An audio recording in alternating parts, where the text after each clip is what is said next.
తెలుసుకో. నువ్వెవరితోనైనా కలిసి ఉండు, ధర్మంగా జీవించు, నీతిగా ఉండు, నిజాయితీగా జీవించు, నిన్ను నువ్వు తెలుసుకో, 10 మందికి సాయపడు, ఇదే నీ జీవితం అని మనకు చెప్పారు. అంతే తప్ప కానీ ఇతర మతాలు ఏం చేస్తున్నాయి, ఈ రోజు పొందేసుకొని మనల్ని ఎంతప్పటికి మార్చుకుంటా ఉన్నప్పుడు వాళ్ళందరూ ఎవరు మనవాళ్ళే, బయట వాళ్ళు కాదు. దీనికి మనవాళ్ళు అయ్యేటప్పటికి మారేటప్పటికి ఒక వ్యక్తి మారితే దానివల్ల చాలా ప్రమాదాలు ఉన్నాయి. మీ అందరూ కూడా అనుకుంటాయి. కుటుంబంలో ఒక వ్యక్తి మారితే ఆ వ్యక్తి కార్యక్రమాల్లో కలవకపోగా నీ దేవుడు తక్కువ, మీ సాంప్రదాయాలు తక్కువ, మేము నిజమైన దేవుడిని కనుక్కున్నాం, మేము గొప్ప దేవుడిని కనుక్కున్నాం అని ఇవన్నీ మీకు చెబుతూ ఉంటారు, లోకంలో వింటూ ఉంటాం.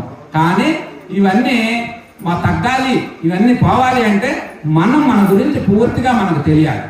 అలా తెలిసిందనుకోండి, అతనికి తిరిగి చెప్పగలిగితే ఏది గొప్పదో ఏది తక్కువదో అవన్నీ మనకు తెలుస్తాయి. అందుకని ఆ విధంగా మనం జీవించాలి అంటే ముఖ్యంగా మనం ఈ యొక్క మన విధానాన్ని మనం బలపరచుకోవాలి, కార్యక్రమాలన్నీ చక్కగా చేసుకోవాలి. ఈ విధానం చేసుకుంటే ఈ మత మార్పుల వల్ల వచ్చేటువంటి విధానం ముఖ్యంగా వాళ్ళు చెప్పేది ఏంటంటే, ఇక్కడ మనలాంటి కాలనీలోకి వచ్చి మన కులం కనుక కాదు కదా, మనం ఈ కులం వాళ్ళ ఈ దేవుడినే పూజించాలని ఇక్కడ ఈ పదం అవసరం అని చెప్పి దీన్ని వాడతారు బాగా. దీన్ని వాడితే మనం అంబేద్కర్ మనందరికి ఆదర్శ పురుషుడు. భారతదేశానికే రాజ్యాంగం రాజ్యాంగాన్ని మనందరం లోబడి జీవిస్తాం. అట్లాంటి అంబేద్కర్ మరి ఆయన 23 మందిరాల్లో ఆయన మేను ప్రధాన పాత్ర పోషించి రాసినటువంటి వాడు. అట్లాంటి అంబేద్కర్ ఎందుకని క్రైస్తవ మతం తీసుకోలేదు? ఆ రోజు ఆయనకి ఎన్నో ఆఫర్లు, పెద్ద ఉద్యోగాలు కావాలన్నా, 1000 కోట్లు డబ్బులు కావాలన్నా నువ్వు మా మతంలోకి వస్తే ఇస్తామని చెప్పి ఆఫర్లు పెట్టారు. అయినా ఆయన క్రైస్తవ మతాన్ని స్వీకరించాలి. ఎందుకని అంటే మనిషి పరమతంలోకి పోతే దేశభక్తి హీనుడవుతుంది. ఆయన ముఖ్యంగా చెప్పిన మాట ఏంటంటే, ఎవడైతే మతం మారితే ఇతర మతాల్లోకి పోతే క్రైస్తవ మతాన్ని ఒక ఉదాహరణ స్వీకరిస్తే వాడు దేశభక్తి హీనుడవుతుడు. ఎందుకంటే క్రైస్తవ మతం ఎక్కడ పుట్టింది? జెరూసలేంలో పుట్టింది. అతను వచ్చిన తర్వాత ఏం చెబుతారంటే, ఈ సంప్రదాయాలన్నీ మనయన్నీ తప్పు మార్గంలో వక్రీకరించి వాళ్ళది ఏదో రైట్ అయినట్టుగా మనం చూడటం వల్ల అప్పుడు మన వాళ్ళు ఏం చేస్తాం, మనం నిజమేనని చెప్పి అంగీకరిస్తే అప్పుడు దానివల్ల ఏమవుతుంది, వాళ్ళు చెప్పిన సాంప్రదాయాలు, వాళ్ళ పేర్లు, వాళ్ళ విధానం వచ్చినప్పుడు ఏమవుతుందంటే, ఈ భూమి మాది కాదు, ఈ సాంప్రదాయం మాది కాదు, ఈ జీవన విధానం మాది కాదు అని చెప్పి మనం ఒక్కొక్కటి వదిలించుకుంటా ఉంటాం. వదిలించుకొని ఆఖరికి దేశభక్తి మీద కూడా, దేశం మీద కూడా భక్తి పోయింది.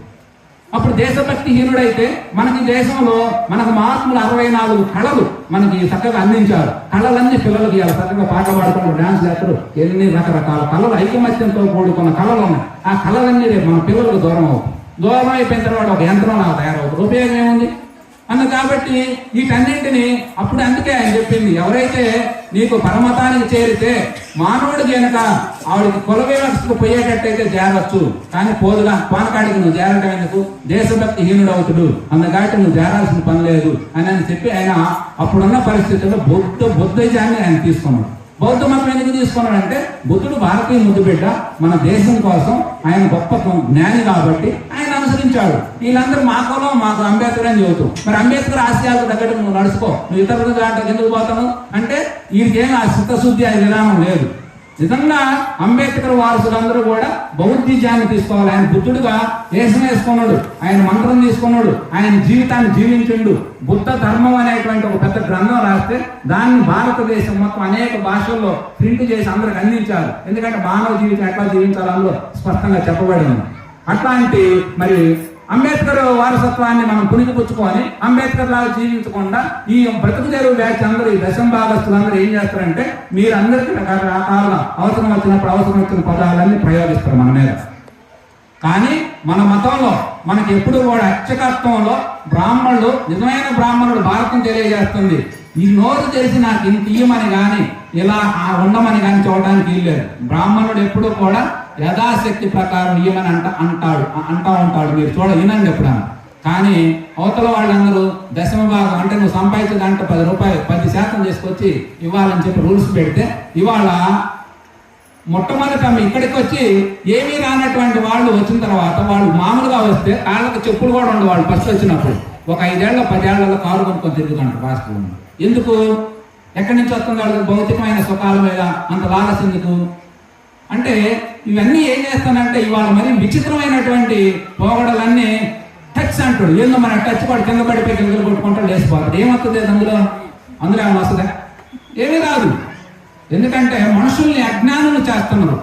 జ్ఞానాన్ని పూర్తిగా దగ్ధం చేసి అజ్ఞానాన్ని బాగా పెంపొందించి ఇలా ప్రభుత్వాలు కనుక కుడి చేతితో పథకాలు ఇద్దరు ఎడం చేతితో నిలబెట్టి గుంజుకున్నట్టుగా ఒక పక్క మద్యం దాపి రేట్లు పెంచి బ్రహ్మాండంగా దాపుతామంటే ఒక పక్కేమో సంపాదన ప్రజలకు పంచుతామంటే నువ్వు అసలు కుటుంబాన్ని సరిచేయి, నువ్వు మాకేమి ఇవ్వద్దు. అసలు ఈ తాగుడు వ్యవస్థ ఏంది?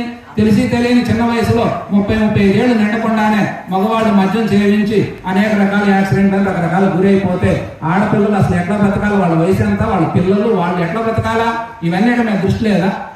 ఇవన్నీ కుడి చేతి ఎడం చేతితో తీసుకోవటం. ఈ రకంగా మతాల పరిస్థితి కూడా మన వాళ్ళలో కూడా ఉన్నాయి, మనలో కూడా ఇదే పరిస్థితి ఉంది. రకరకాలుగా మూఢత్వంతో దురాచారాలతో రకరకాలుగా మనందరినీ కూడా మభ్యపెట్టి ఈ విధానం చేస్తా ఉన్నారు. అందుకనే మన మహాత్ములు మనకు తెలియజేసేది ఏంటంటే ఎవరితో పని లేదు.